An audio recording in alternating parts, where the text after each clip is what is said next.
Hello and welcome back to our channel. And today I want to talk about where to start your divorce process. That's something that concerns a lot of people. They've made the decision that they want a separation or a divorce, but they do not know where to start. And I get it. Okay, it's a completely overwhelming process.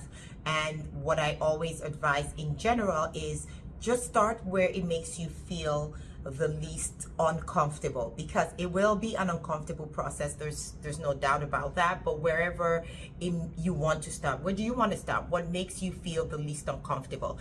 And it would look differently, of course, for everyone, right? For some people, it could be with them having a one-on-one conversation with their partner. For others, they've done that several times and they just maybe aren't being taken seriously. So it could mean starting with receiving a letter from the party's lawyer, and in some cases there might be serious safety concerns that could involve having to have the other side move out first, and maybe even just going straight into a court application so that certain orders and protections are in place. So that's why it's important to talk to a lawyer during your consultation. That's what we do at our firm during the consultation process. When we get these questions, we would have a lot more follow-up questions, and based on the responses we get, we will be able to tell you exactly the best place to start for you.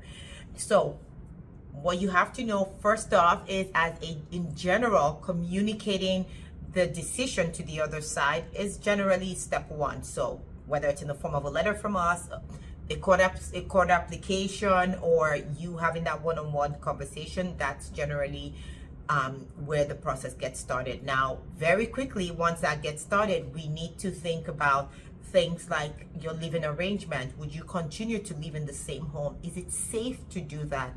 Is it, in the best interest of the children for you to do that? Because if it creates this very toxic environment and there are children involved, then it might not be a good idea to do that. We have to think about, finances, for example. Will things remain as it is, and if that's a good thing, or do changes need to be made? Do we need to make moves to get you support immediately? Do we need to get an order to have you occupying the home exclusively? Finances, what kind of finance, is there a need for some lump sum amount, and what can we do to ensure that you get that?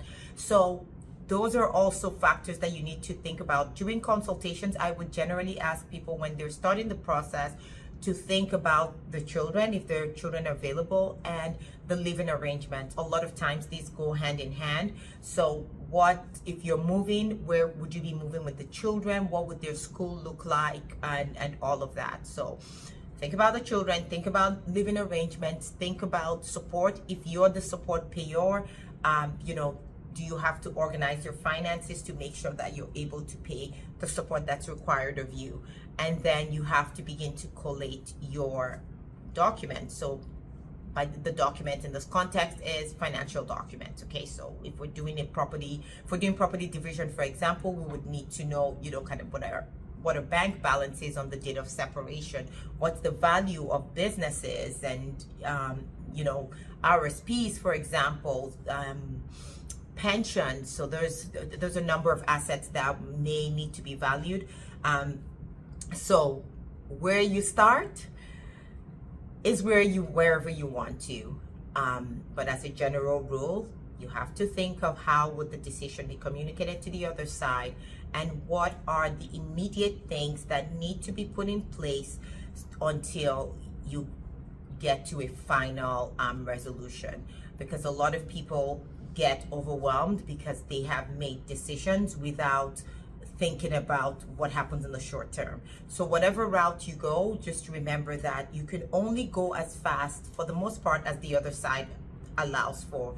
And I say that because even though with court there are stringent timelines, or fixed timelines, I should say, with how things should proceed, if the other side asks for an adjournment or is not able to meet a deadline, things like that, more often than not the courts would give it. So don't rely on the court process to say, well, this would be done in 60 days or whatever. And obviously if you're in negotiations, then that even means that the other side could slow it down. So not to scare you or anything, I just want to get you thinking.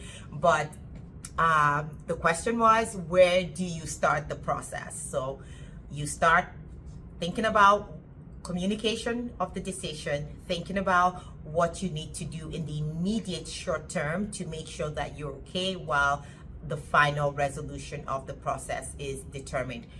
I can't get more specific than that. Unfortunately, I cannot, because it just depends. Everyone's circumstances are different, and that's about as far as I can go in terms of generalization. If you want to get something more specific for your situation, I'll suggest that you give us a call, send us an email, and we will be happy to consult with you and just give you a step-by-step roadmap on what you need to do to get the process started.